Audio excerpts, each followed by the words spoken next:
किसी चीज़ को हम करने का प्रयास आरंभ कर देंगे तब हमें धीरे धीरे उसमें टेस्ट मिलने लगेगा। तो भगवत गीता बिल्कुल भगवान की वाणी है, ठीक है। हर व्यक्ति को समझने के लिए उसके व्यवहार को समझना बहुत आवश्यक है।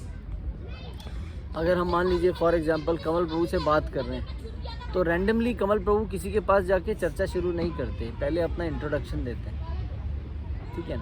इंट्रोडक्शन से हमें पता चलता है कि व्यक्ति वार्ता करने के योग्य है कि नहीं है, ठीक है। वैसे ही जो भगवत गीता है वो कहाँ से आई है, इसके महत्व को जानना बहुत ज़रूरी है। भगवत गीता भगवान की वाणी है, भगवत गीता ने हमारे लिए बोली है। भगवत गीता भगवान ने हमारे लिए बोली है, भगवान की वाणी है। और भगवत गीता को समझने के लिए पहले ये समझना पड़ेगा बोली किसने है और किसके लिए बोली है, हमारे लिए बोली। तो हम उस व्यक्ति की विशेष बातों को उस तरह ग्रहण करेंगे कि हमारे लिए कुछ बता रहे हैं तो हमारे जीवन को बदल सकती है, और तब हम जीवन में इसका उपयोग कर सकते हैं, अन्यथा नहीं कर सकते। अन्यथा ये एक पुस्तक है, जिस पुस्तक को आप पढ़ रहे हो सिर्फ आपके लिए मनोरम कहानी से ज़्यादा कुछ नहीं होंगी जब तक इसको हम यथारूप से अपनाएंगे नहीं, ये समझ के कि भगवान हमें बता रहे हैं। आप समझ रहे हैं? जैसे आपने कहा कि आपने पढ़ी बट आपको याद नहीं है, क्योंकि आपने पढ़ी ऐसे ही पढ़ ली, मगर आपने ये सोच के नहीं पढ़ी कि आज जो पढ़ रहा हूँ वो मेरा जीवन को बदल सकता है। आप समझ रहे हैं? तो ज़रूरी ये है कि इसको समझना कि कौन बोल रहा है और किसके लिए बोल रहा है। तो यहाँ पर आज हम 7वें अध्याय की जब हमने पिछली बार चर्चा की थी उसमें भगवान ने 3 गुणों के बारे में बताया था कि व्यक्ति के व्यवहार कैसे होते हैं, वो क्या सोचता है, कैसे खाता है, कैसे बैठता है, दूसरों के प्रति व्यवहार कैसा होता है और किस प्रकार से 3 गुणों में ट्रैवल करता है। कभी सतोगुणी हो जाता है, कभी तमोगुणी हो जाता है और कभी रजोगुण में गिर जाता है। कभी भगवान के लिए कार्य करता है सारे कार्य, कभी वो कार्य करता है अपने को संतुष्ट करने के लिए, और कभी ऐसे कार्य करता है जिसमें वो खुद भी संतुष्ट नहीं रहता, वो तमोगुण के कार्य है। ना वो दूसरों को सुखी रखता है, ना स्वयं सुखी रहता है, ना वो दूसरों को सुखी रख सकता है, ना खुद सुखी रहता है, ठीक है ना। तो ये समझना हमें बहुत ज़रूरी है, ठीक है। स्पीकर ऑन कर दीजिए, माइक मुझे दे दीजिए। तो यहाँ पर आज हम चर्चा करेंगे कि भगवान यहाँ पर आखिरी अध्याय भगवत गीता के 18 चैप्टर, जो कि बहुत इंपॉर्टेंट चैप्टर है, जिसमें सन्यास की सिद्धि कि एक सन्यासी व्यक्ति कैसा होता है, क्या वो वस्त्रों को पहनने से सन्यासी बन जाता है, या उसकी बुद्धि सन्यासी वाली होती है, या वो चीज़ों को त्याग के सन्यासी बन जाता है, किस प्रकार से वो सन्यासी बनता है। प्रभु जी इसको वाइब्रेशन में डाल देंगे तो अच्छा रहेगा। तो किस प्रकार से वो सन्यासी बन जाता है। तो यहाँ पर हम श्लोकों का उच्चारण ना करके इसके तात्पर्य को समझेंगे कि कैसे भगवान बता रहे हैं और तात्पर्य के अनुसार हम इसको समझने का प्रयास करें, ठीक है।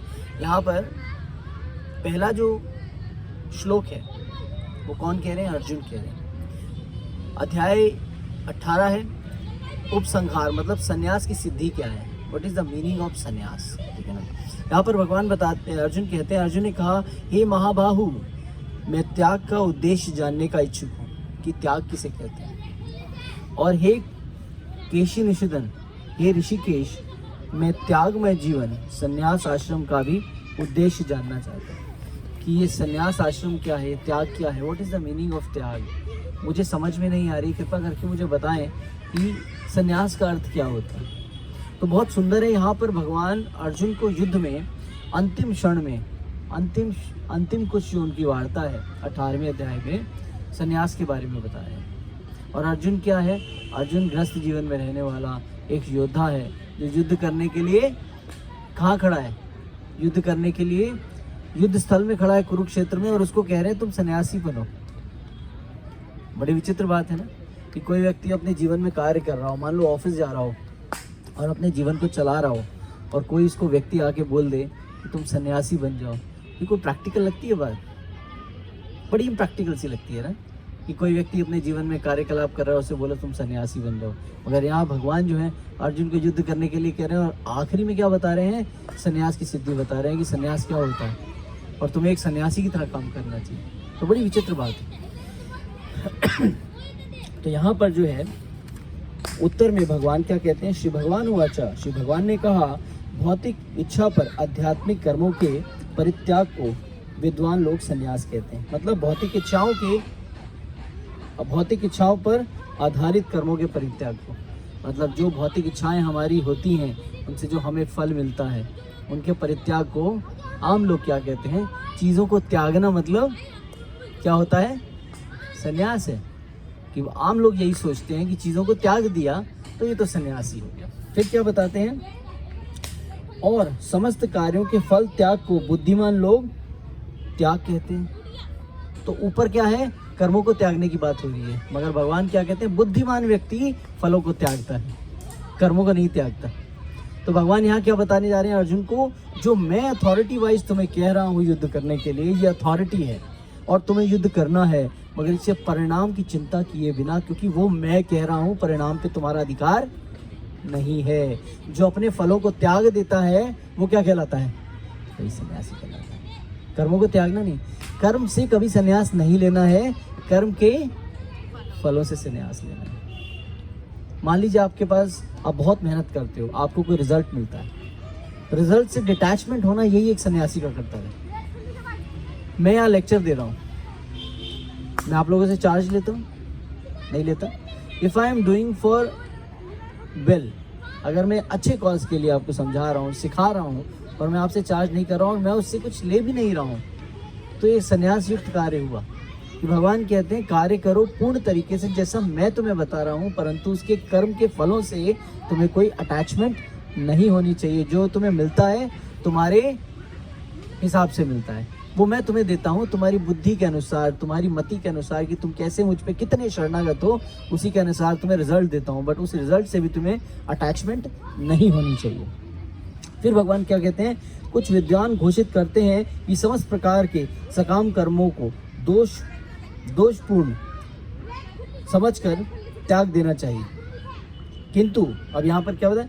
कुछ विद्वान घोषित करते हैं, है ना? तो यहाँ भगवान इंगित कर रहे हैं समस्त प्रकार के सकाम कर्मों को दोषपूर्ण समझकर किसी चीज़ को अच्छा या बुरा मान के छोड़ देना। दूसरी तरफ क्या बता रहे हैं? किंतु अन्य विद्वान मानते हैं कि यज्ञ, दान तथा तपस्या के कर्मों को कभी नहीं त्यागना चाहिए। कौन से कर्मों को? यज्ञ, दान, तपस्या जैसे कार्यों को कभी नहीं त्यागना चाहिए। दान किसके लिए करना? भगवान की संतुष्टि के लिए करना। तपस्या किसके के लिए करना? भगवान को प्राप्त करने के लिए करना। और ज्ञान किसके लिए प्राप्त करना? भगवान को समझने के लिए प्राप्त करना। तो इन कुछ कार्यों को बुद्धिमान व्यक्ति कभी नहीं छोड़ता। ज्ञान कई प्रकार के होते हैं, इसके बारे में आगे चर्चा करेंगे। फिर भगवान क्या कहते हैं? भगवान कहते हैं, ये भरत श्रेष्ठ, अब त्याग के विषय में मेरा निर्णय सुनो कि त्याग किसे कहते हैं। डेफिनेशन ऑफ त्याग, रिनंसिएशन। हे नरशार्दूल, शास्त्रों में त्याग 3 तरह के बताए गए हैं। कितने प्रकार के हैं त्याग? 3 टाइप्स ऑफ त्याग। फिर आगे भगवान कहते हैं यज्ञ, दान, तपस्या के कर्मों का कभी परित्याग नहीं करना चाहिए। किसका? यज्ञ, ज्ञान, तपस्या। If you chanting the holy name of Lord, this is also a यज्ञ। ये कलयुग का यज्ञ है, हरि नाम उच्चारण करना। यज्ञ और चैरिटी देना। Charity for home? For wellbeing, लोगों के लिए चैरिटी देना, कृष्ण भावना भावित होकर चैरिटी देना। और उसका भी एक पहचान होनी चाहिए कि दान किस प्रकार का होना चाहिए और किसे करना चाहिए। और तपस्या किसके लिए? भगवान को प्राप्त करने के लिए तपस्या करनी चाहिए, है ना? आगे यहाँ बताया है निसंदेह यज्ञ, दान, तपस्या महात्माओं को भी शुद्ध बनाते हैं।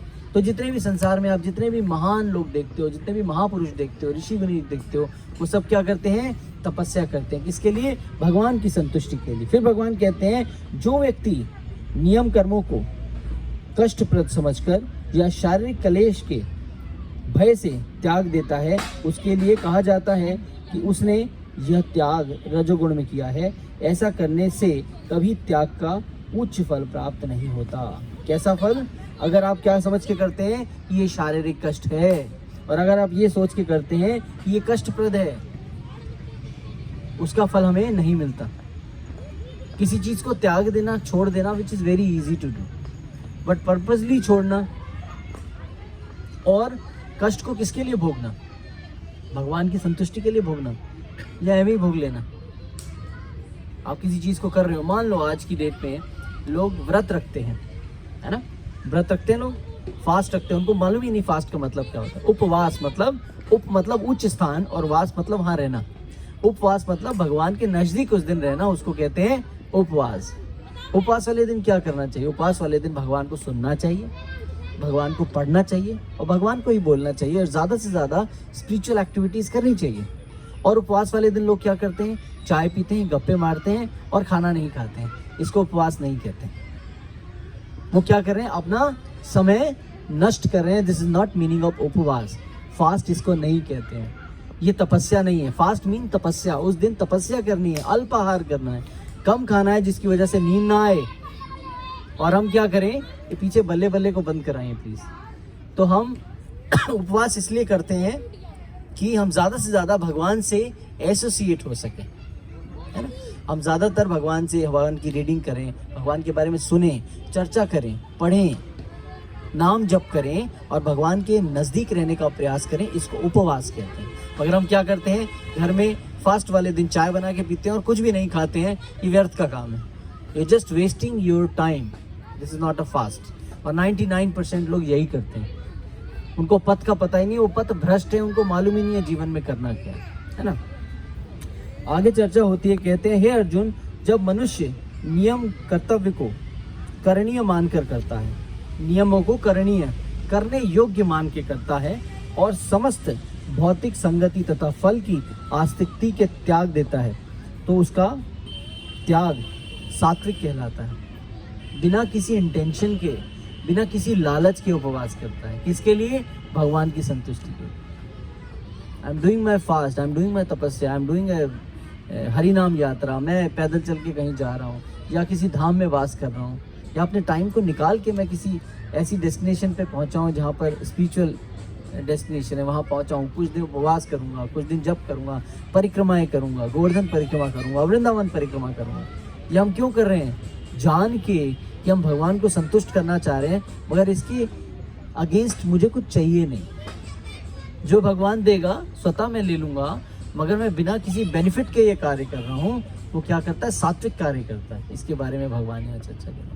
और भगवान अर्जुन को क्यों कह रहे हैं? भगवान कह रहे हैं मैं तुम्हें अथॉरिटी दे रहा हूँ कि युद्ध करना है, ये तुम्हारा कर्तव्य है, मगर कर्तव्यों के फल का तुम्हें बिल्कुल भोग नहीं करना है। तुम ये मत सोचो इसके रिजल्ट्स क्या होंगे, इसके रिजल्ट्स वो होंगे जो मैं दूंगा, मगर तुम्हें ये सोच के कार्य नहीं करने कि तुम रिजल्ट्स के लिए कार्य कर रहे हो। तुम इसलिए कार्य कर रहे हो कि तुम्हें मुझे संतुष्ट करना है, क्योंकि ये कार्य करने के लिए मैंने तुम्हें कहा है। ठीक है। फिर आगे भगवान चर्चा करते हैं, सतोगुण में स्थित बुद्धिमान त्यागी जो ना तो अशुभ कार्य से घृणा करता है, ना ही शुभ कार्य से लिप्त होता है, वह कर्म के विषयों में कोई संशय नहीं रखता, उसको कोई डाउट नहीं होता।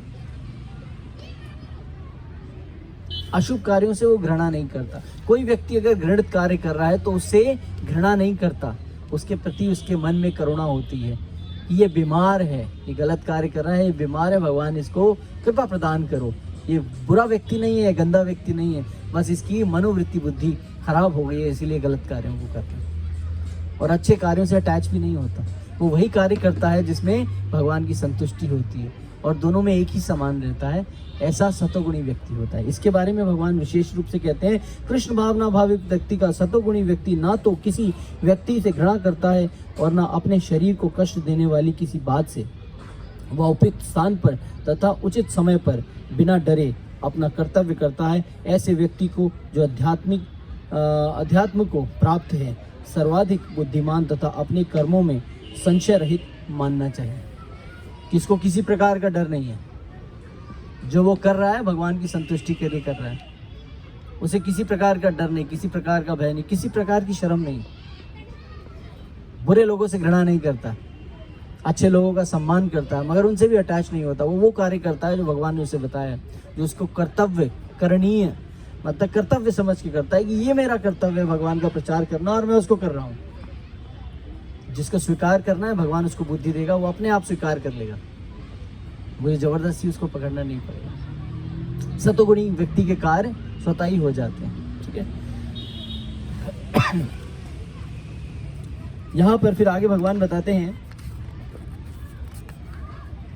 निस्संदेह किसी भी देहधारी प्राणी के लिए समस्त कार्यों का परित्याग कर पाना असंभव है। कि सारे कार्यों को तो आप परित्याग कर नहीं सकते, इट इज़ नॉट पॉसिबल। हर चीज़ का त्याग करना इट्स नॉट पॉसिबल। मगर आगे भगवान बताए, लेकिन जो कर्म फलों का परित्याग करता है वास्तविक त्यागी कहलाता है। कि कर्तव्यों को तो आप छोड़ नहीं सकते, कहीं ना कहीं आपको करने पड़ेंगे, मगर संन्यास कैसे प्राप्त करोगे, त्याग कैसे प्राप्त करोगे, त्यागी कैसे बनोगे?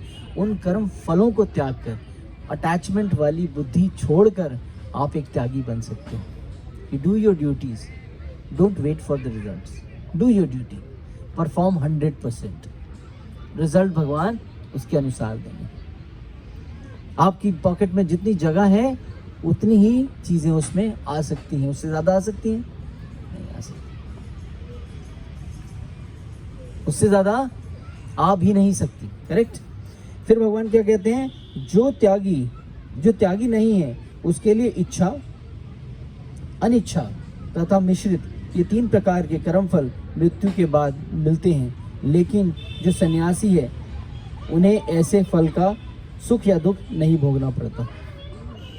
इच्छित स्वर्गलोक, अनिच्छित नरकलोक, मिश्रित मृत्यु लोक, जहां हम बैठे हैं उनका गंतव्य स्थान है। मगर जो त्यागी है, जो सन्यासी है, उनको ये सब नहीं भोगना पड़ता। ना तो वो स्वर्ग लोक जाते हैं, ना वो नरक लोक जाते हैं, ना वो इस मृत्यु लोक में बार बार पुनः जन्म लेते हैं। वो सीधे कहाँ जाते हैं? भगवान के धाम जाते हैं। यहाँ भगवान बता रहे हैं, जो कृष्ण भावना भावित कृष्ण के साथ अपने संबंध को जानते हुए कर्म करता है वह सदैव मुक्त रहता है। अतएव उसे मृत्यु के पश्चात अपने कर्म फलों का सुख दुख नहीं भोगना पड़ता, क्योंकि वो क्या करता है? वो कृष्ण भावना भावित कर्म कर रहा है। वैसा कोई कर्म नहीं कर रहा जिससे उसकी इच्छा पूरी हो। वो स्वर्ग लोक जाने के लिए कार्य करे, दान दे, तपस्या करे, किस लिए? कि मैं स्वर्ग लोक जाना चाहता हूँ। वो इसलिए कार्य नहीं कर रहा। और एक व्यक्ति है जो शास्त्रों को मानता नहीं, नरक लोक में जाने की पूरी सुविधा है उनके पास, बिना सोचे समझे, बिना फल को जाने, सिर्फ अपनी इच्छा को पूर्ति करने के लिए ऐसे कार्य करता है, ऐसे घृणित कार्य करता है जो शास्त्र में बिल्कुल मना किए गए हैं। और एक व्यक्ति जो मिश्रित कार्य करता है, अच्छे भी करता है बुरे भी करता है, वो मृत्यु लोक में पुनः पुनः फंस जाता है, जन्म मृत्यु के चक्र में फंसता है। और भगवान क्या कहते हैं, जो सन्यासी है, जो त्यागी है, वो कहाँ? उसको भगवान का धाम वास मिलता है, ना कि उसे स्वर्ग में जाना पड़ता है और ना नरक में जाना पड़ता है, और ना बार बार इस मृत्यु लोक में जन्म लेना पड़ता है। आगे भगवान कहते हैं 13वें श्लोक में, हे महाबाहु अर्जुन, वेदांत के अनुसार समस्त कार्य की पूर्ति के लिए 5 कारण हैं। अब तुम इन्हें मुझसे सुनो। किसके प्राप्ति के लिए? जानने के लिए 5 कारण हैं। लोग कर्तव्यों में क्यों रहते हैं, इसके 5 कारण भगवान ने बताए। यहाँ भगवान कहते हैं, कर्म का स्थान क्या है? शरीर है, कर्ता है, विभिन्न इंद्रियां हैं। कर्म जो हम करते हैं, कर्ता जो हम हैं, हमारी आत्मा, और इंद्रियां जो हमें इस विषय में लगाती हैं, नाक, आँख, कान, मन, बुद्धि, अहंकार, है ना, ये हमें इसमें लगाती हैं। अनेक प्रकार की चेष्टाएं तथा परमात्मा, ये 5 कर्म के कारण हैं। ठीक है ना? क्या क्या थे? शरीर हमारा स्थान, कर्ता, विभिन्न इंद्रियां, अनेक प्रकार की चेष्टाएं तथा परमात्मा, ये 5 चेष्टाएं मतलब कुछ करने की, कई प्रकार के कार्य करने की हमारी इच्छा, और तीसरा है परमात्मा। इनमें सर्वश्रेष्ठ क्या बताया मालूम है? जो 5वीं है, क्या है? परमात्मा। फिर आगे कहते हैं, मनुष्य अपने शरीर, मन, वाणी से जो भी उचित या अनुचित कार्य करता है वह इन 5 कारणों के फल स्वरूप होता है। जो भी अच्छा या बुरा करता है, इन 5 कारणों के फल स्वरूप उसको भोगना पड़ता है। मेरे ख्याल से दोबारा बंद हो गया है? हरे कृष्ण। तो इन 5 कारणों की वजह से उसे करना पड़ता है।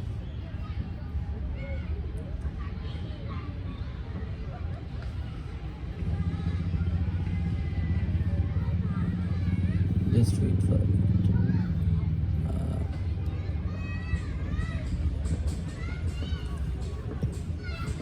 तो इन्होंने इनको 5 कारणों की वजह से ये करना पड़ता है। इस श्लोक में न्याय उचित तथा विपरीत अनुचित शब्द अत्यंत महत्वपूर्ण है। सही कार्य शास्त्रों में निर्दिष्ट निर्देशों के अनुसार किए जाते हैं। अनुचित कार्य शास्त्रों आदेश के अवहेलना किए जाते हैं, किंतु जो भी कर्म किया जाता है उसी पूर्णता के लिए इन 5 कारणों का होना आवश्यक है। कि हमें क्या सोच समझ के सारे कार्यों को करना है, that is very important. Just wait. आपने दोबारा ज्वाइन किया कौन प्रभु? ज्वाइन कीजिए फास्ट।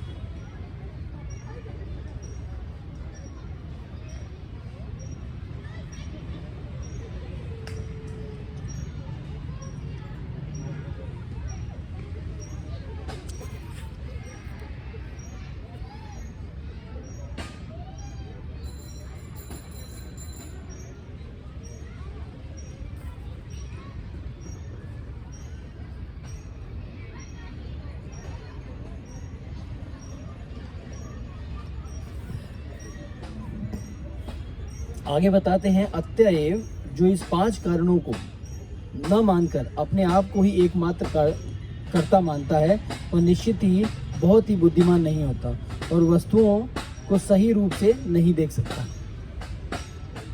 जो इन 5 कारणों में से पहले के 4 कारणों को मान के अपने आप को कर्ता मान बैठता है, ये जो कुछ भी हुआ है मेरी वजह से हुआ है। क्या था? कर्म, कर्ता, और तीसरा क्या था? इच्छाएं। अपनी इंद्रियों को लगाएं, इनकी वजह से मैंने इन सारी चीज़ों को अर्जित किया है, मगर आखिरी को भूल जाता है। तो आगे क्या बताते हैं? आगे कहते हैं, जो मिथ्या अहंकार से प्रेरित नहीं है, जिसकी बुद्धि बंधी नहीं है, वही संसार में मनुष्य को मरता हुआ भी नहीं मारता, ना ही वह उसे अपने कर्मों से बनता है। तो वो क्या समझता है? जो भी चीज़ हो रही है भगवान के द्वारा हो रही है, वो कभी भी किसी चीज़ से बनता नहीं है। अगर भगवान जीवन में इस संसार में जन्म देता है तो भगवान ही मृत्यु देता है, और मृत्यु होने के बाद भी उसको मरा हुआ नहीं जानता।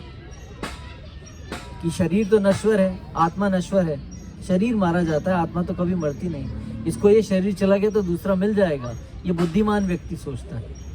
और जो बुद्धिमान नहीं होता सोचता है ओहो बेचारा मर गया। मरता कौन है? मरता तो कोई भी नहीं है। भगवान कह रहे हैं हम शरीर नहीं है, हम आत्मा है, हमें तो सिर्फ रहने के लिए स्थान मिलता है ये शरीर। कर्ता करने के लिए बुद्धि प्रदान भगवान करते हैं कि तुम्हें कार्यों को किस प्रकार से करना है, और जब ये शरीर शीर्ण हो जाता है तो भगवान नया शरीर दे देते हैं। अगर हम किसी कार्य को करते हैं, मान लीजिए हमें किसी कंपनी में डिप्यूट किया गया और हमारा ट्रांसफ़र ऑस्ट्रेलिया हो गया, ऑस्ट्रेलिया में जाते हैं तो कुछ हमारे दोस्त संबंधी बन जाते हैं, मगर उसके बाद हमारा दोबारा तबादला इंडिया हो जाता है। इसका मतलब क्या होता है? हमारा इंडिया में हम आ गए, अब दोबारा यहाँ काम कर रहे हैं तो यहाँ एसोसिएशन बन जाती है। इसी प्रकार से जैसे हमें वहाँ ट्रांसफ़र मिल रहा है, वहाँ से यहाँ शरीर में भी ट्रांसफ़र मिल रहा है। हमारी आत्मा एक शरीर में गई, दूसरे शरीर में चली जाएगी, यहाँ से यहाँ ट्रांसफ़र हो रहा है हमारा। बट हम क्या कर रहे हैं? हम अपनी ड्यूटीज़ को परफॉर्म कर रहे हैं। हमारी ड्यूटीज़ क्या है? नित्य भगवान की सेवा करना, ये हमारी ड्यूटीज़ है। And how to perform your duties? With your regular activities. अपनी ड्यूटीज़ को कैसे परफॉर्म करोगे? रेगुलर एक्टिविटीज़ के द्वारा। कि हम क्या कर रहे हैं? हम भगवान की सेवा कर रहे हैं, हम खा रहे हैं, भगवान का प्रसाद खा रहे हैं, हम जा रहे हैं, हम भगवान के बारे में जहाँ भी जाएंगे वहाँ भगवान की चर्चा करेंगे, जिससे मिल रहे हैं भगवान के पार्षदों से मिल रहे हैं, अपने परिवार को पालन पोषण कर रहे हैं, भगवान के अंशों को पालन पोषण कर रहे हैं। जो हम सैलरी अर्जित कर रहे हैं वो किसके लिए कर रहे हैं? वो भगवान की संपत्ति है जो अर्जित कर रहे हैं और भगवान की सेवा में ही लगाने वाले हैं। जो हम कपड़े पहन रहे हैं भगवान की संतुष्टि के लिए पहन रहे हैं, क्योंकि हम भगवान की सेवा करना चाह रहे हैं। अपने स्वास्थ्य को ठीक रख रहे हैं क्योंकि हमें भगवान की सेवा करनी है। हम तिलक लगा रहे हैं ताकि भगवान का प्रचार हो सके और हमारी सुरक्षा हो सके। हम हर कार्य करते हुए ये सोच रहे हैं कि भगवान की संतुष्टि के लिए इस कार्य को कर रहे हैं। हमारी अपनी कोई इसमें सेल्फ इंटरेस्ट नहीं है। We are doing performing only for the pleasure of lord. कि हम भगवान की प्लेजर के लिए कार्य कर रहे हैं, ना कि अपनी संतुष्टि के लिए कार्य कर रहे हैं। और भगवान तब आपको सुखी और संतुष्ट रखता है। व्यक्ति तभी संतुष्ट हो सकता है जब वह भगवान की सेवा करे, उसका गोल एक हो। हमारे इस घर में, जब जिस घर में रहते हैं वहाँ पर माता पिता रहते हैं, माँ बाप, माता पिता हैं, माता पिता के बच्चे हैं, फिर उनके बच्चे हैं, तो ये सब अलग अलग क्यों जा रहे हैं? माँ बाप कहते हैं बच्चे हमारी सुनते, और उनके माँ बाप कहते हैं कि उनके बच्चे उनकी नहीं सुनते। तो ये तीनों जनरेशन एक दूसरे की नहीं सुन रही, क्योंकि तीनों के गोल अलग हैं। तीनों के तीनों अपने आप को संतुष्ट करने में लगे हैं, तीनों भगवान को संतुष्ट करने में नहीं लगे। जिसका गोल एक है वो किसी भी रास्ते से जाए वो एक ही गंतव्य स्थान पे पहुंचता है। चाहे आपके प्रोसेस अलग अलग हों, मगर आपका गोल एक है, तो आप क्या करोगे? एक दूसरे को अप्रिशिएट करोगे। अच्छा तुम ऐसे जाओगे, मैं ऐसे जाऊंगा, मगर हम तीनों वहां मिलेंगे और एक दूसरे को जानते हैं कि हम किसके प्लेजर के लिए कार्य कर रहे हैं।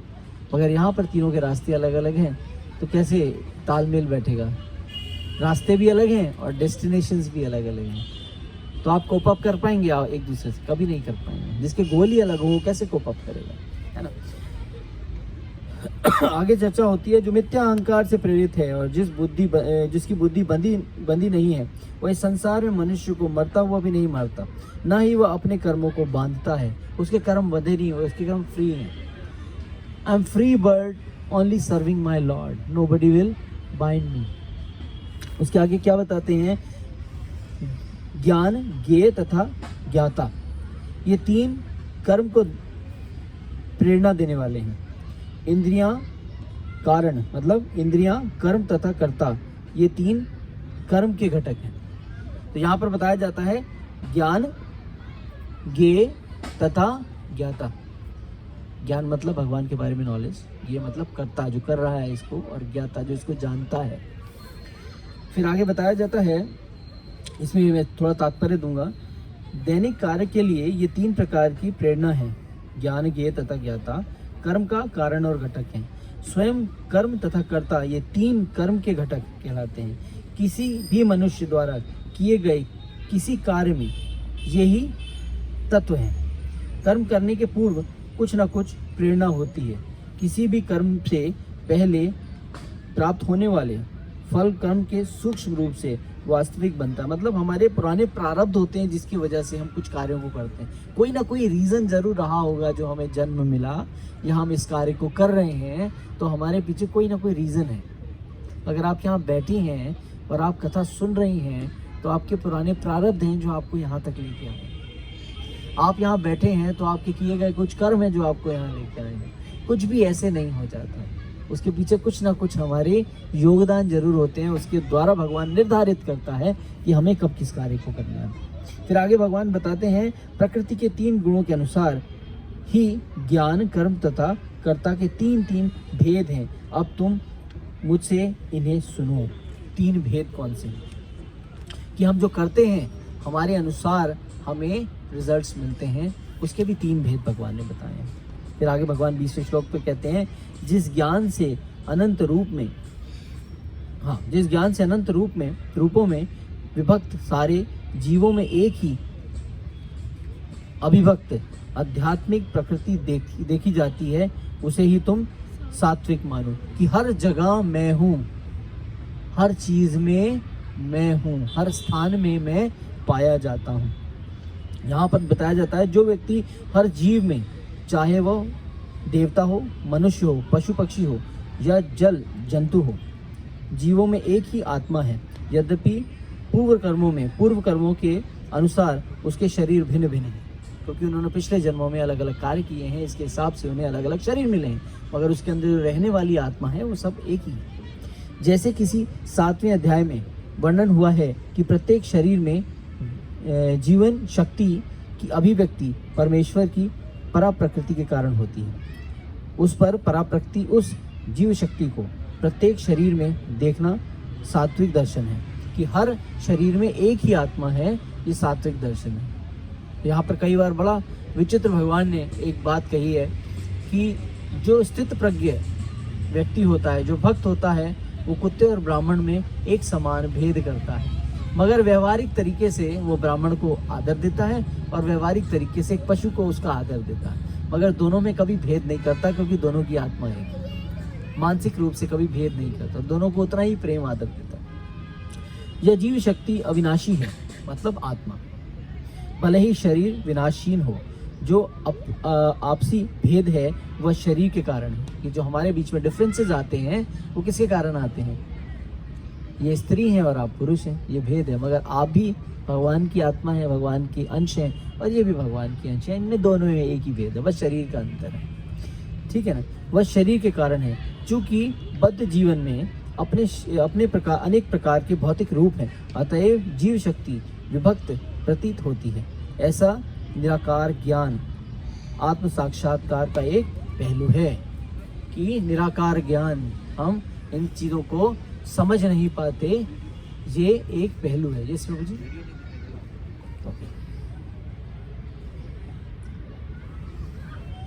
ये एक पहलू है।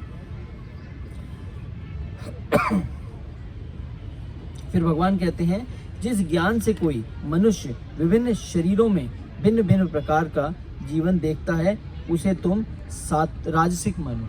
कि जो लोगों में डिफरेंसेस देता है, अभी देखा कि जो सात्विक है सब में एक समान देखते हैं, वो सात्विक बुद्धि वाले हैं। रजोगुणी बुद्धि वाले कौन है? जो सब में समांतर नहीं देखता। वो क्या करता है? यह धारणा कि भौतिक शरीर के जीव और शरीर के विनष्ट होने पर चेतना भी नष्ट हो जाती है, राजसी ज्ञान है। कि शरीर चला गया तो उसका सब कुछ चला गया, ऐसा नहीं होता है। आपका शरीर जाता है तो आपकी आत्मा किसी और शरीर में चली जाती है, उसके व्यवहार अलग शरीर में चले जाते हैं। जैसे कल मुझसे किसी ने प्रश्न पूछा कि मेरा ये कार्य पूरा नहीं हुआ तो मैं आत्महत्या कर लूँगा, तो मैंने कहा कर लो, उससे कोई फर्क नहीं पड़ने वाला। तुम्हें ये शरीर मिल जाएगा, अगली बार तुम्हें दूसरा शरीर मिलेगा और फिर तुम्हारे को वही भोगना पड़ेगा जो तुम अभी भोग रहे हो।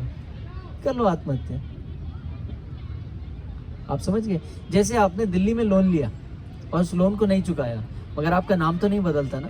आप दूसरे शहर में चले गए, वहाँ काम करने लगे और आपने बैंक अकाउंट खोला और बैंक के थ्रू उसका डेटा जो है दूसरे बैंक में चला गया और आपको नए नंबर पे कॉल आ रही है कि HDFC से आपने लोन लिया था और आपको वो चुकाना पड़ेगा, क्योंकि आपकी आइडेंटिटी बता रही है कि लोन लेने वाला व्यक्ति यही था। भले आप अपने शहर को क्यों ना बदल लें या अपने ऑफिस की कंपनी को क्यों ना बदल लें।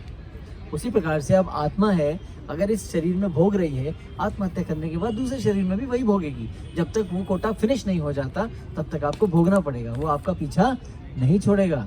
तो आपने लोन लिया है तो चुकाना पड़ेगा। बिना चुकाए तो बैंक नहीं छोड़ता, तो भगवान कैसे छोड़ते हैं? छोड़ देंगे। तो जब आपने बोया है तो उसको काटना तो पड़ेगा। That is very true. फिर भगवान कहते हैं 22वें श्लोक में, और वह ज्ञान जिसे मनुष्य किसी एक प्रकार के कार्य को जो अति तुच्छ है, सबसे गिरा हुआ कार्य है, सब कुछ मानकर सत्य को जाने बिना उसके लिए लिप्त रहता है, तामसिक कहलाता है। एन ट्रेन प्रकारेण मुझे धन कमाना है, चाहे अच्छे करें चाहे बुरे कर्म करें, मुझे फल की आसक्ति है, मुझे धन कमाना है, उसके लिए कोई भी कार्य करे वो तमोगुणी है। ऐसा तमोगुण कहाँ बताया गया है? सामान्य मनुष्य का ज्ञान सदैव तामसिक होता है। 99% लोग तामसिक गुण वाले होते हैं, क्योंकि प्रत्येक बद्ध जीव तमोगुण में ही उत्पन्न होता है। हर व्यक्ति जो जन्म लेता है, चाहे वो ब्राह्मण कुल का क्यों ना हो, वो तमोगुण में उत्पन्न होता है। क्यों? तब तक उसकी बुद्धि नहीं होती कि क्या करना चाहिए और क्या नहीं करना चाहिए। तो हर एक व्यक्ति जो जीवन में जन्म लेता है, चाहे वो ब्राह्मण हो, क्षत्रिय हो, वैश्य हो, शूद्र हो, वो तमोगुण में ही रहता है जब तक वो बड़ा नहीं हो जाता। जो व्यक्ति प्राणियों में से या शास्त्रों के आदेशों के माध्यम से ज्ञान अर्जित नहीं करता, उसका ज्ञान शरीर तक ही सीमित रहता है। जो भगवान के आदेशों को नहीं जानता और सिर्फ मनमाने ढंग से कार्य करता है, उसका ज्ञान सिर्फ शरीर तक होता है। शरीर मतलब अपनी बुद्धि को भी नहीं समझते हो, अपने शरीर, अपनी सुंदरता, अपने खान पान से ऊपर कभी वो उठ नहीं पाते। इंटेलेक्चुअल बुद्धि वाले नहीं होते, उनको सिर्फ अपना शरीर पालना है, सुंदर दिखना है। आत्मा चाहे कितनी भी गंदी हो, शरीर सुंदर दिखना चाहिए, घर बड़ा होना चाहिए, गाड़ी बड़ी होनी चाहिए, पत्नी सुंदर होनी चाहिए, बुद्धिमान हो या ना हो। हमारा मन मलिन है या नहीं है, हमारे बाहरी सुंदरता अच्छी होनी चाहिए। सिर्फ इसी माध्यम के लिए वो जीता है। फिर आगे क्या बताएं? उसे शास्त्र के आदेशानुसार कार्य करने की चिंता नहीं होती। वो किसी प्रकार की चिंता नहीं करता कि मेरा मन भी अच्छा हो जाए। फिर क्या है? उसके लिए धन की ईश्वर है, धन ही ईश्वर है, और ज्ञान का अर्थ शारीरिक आवश्यकताओं की तुष्टि है, कि वो सिर्फ अपनी शारीरिक आवश्यकताओं को पूरा करने में लगा होता है। ऐसे ज्ञान का परम सत्य ये तो कोई संबंध नहीं है होता। यह बहुत कुछ साधारण पशुओं के ज्ञान यथा खाने, सोने, रक्षा करने तथा मैथुन करने के ज्ञान जैसा है। तो ये कौन कहता है? आहार निंद्रा भय मैथुनम च, कि पशु की समान है। पशु भी अपना घोंसला बनाता है, बच्चों को पालता है, बच्चों को साफ करता है, पानी पड़ने पे अपने पंखों से छटक के साफ कर लेता है, गाय अपने बच्चे को चाट कर साफ कर लेती है। और भी पशु हैं नाना प्रकार के, जैसे कि शेर अपने बच्चे को चाट कर साफ कर देता है, उसके घाव को, उसके रक्त राज को बंद कर देता है चाट चाट के। तो वो भी अपना खाते हैं, पीते हैं, बैठते हैं, संभोग करते हैं, बच्चे पैदा करते हैं। वही कार्य हम कर रहे हैं, क्योंकि हम इससे ऊपर उठ नहीं पा रहे हैं, क्योंकि हम तमोगुण में गिरे हुए हैं।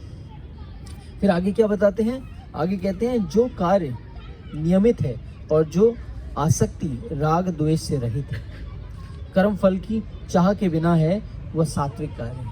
कैसे? जो राग द्वेष से, किसी कला कलेश से बिल्कुल अलग है, किसी आसक्ति के बिना, किसी अटैचमेंट के बगैर किए गए कार्य क्या है? सत्वगुणी है। We are performing my duties only for the pleasure of Krishna.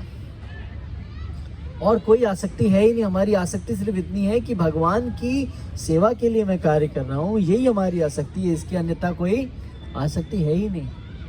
बिना किसी द्वेष के, बिना किसी कलह के, बिना किसी इच्छा के अनुसार कार्य किया गया, सिर्फ भगवान की संतुष्टि के लिए। इससे ज़्यादा पवित्र कार्य हो ही नहीं सकता।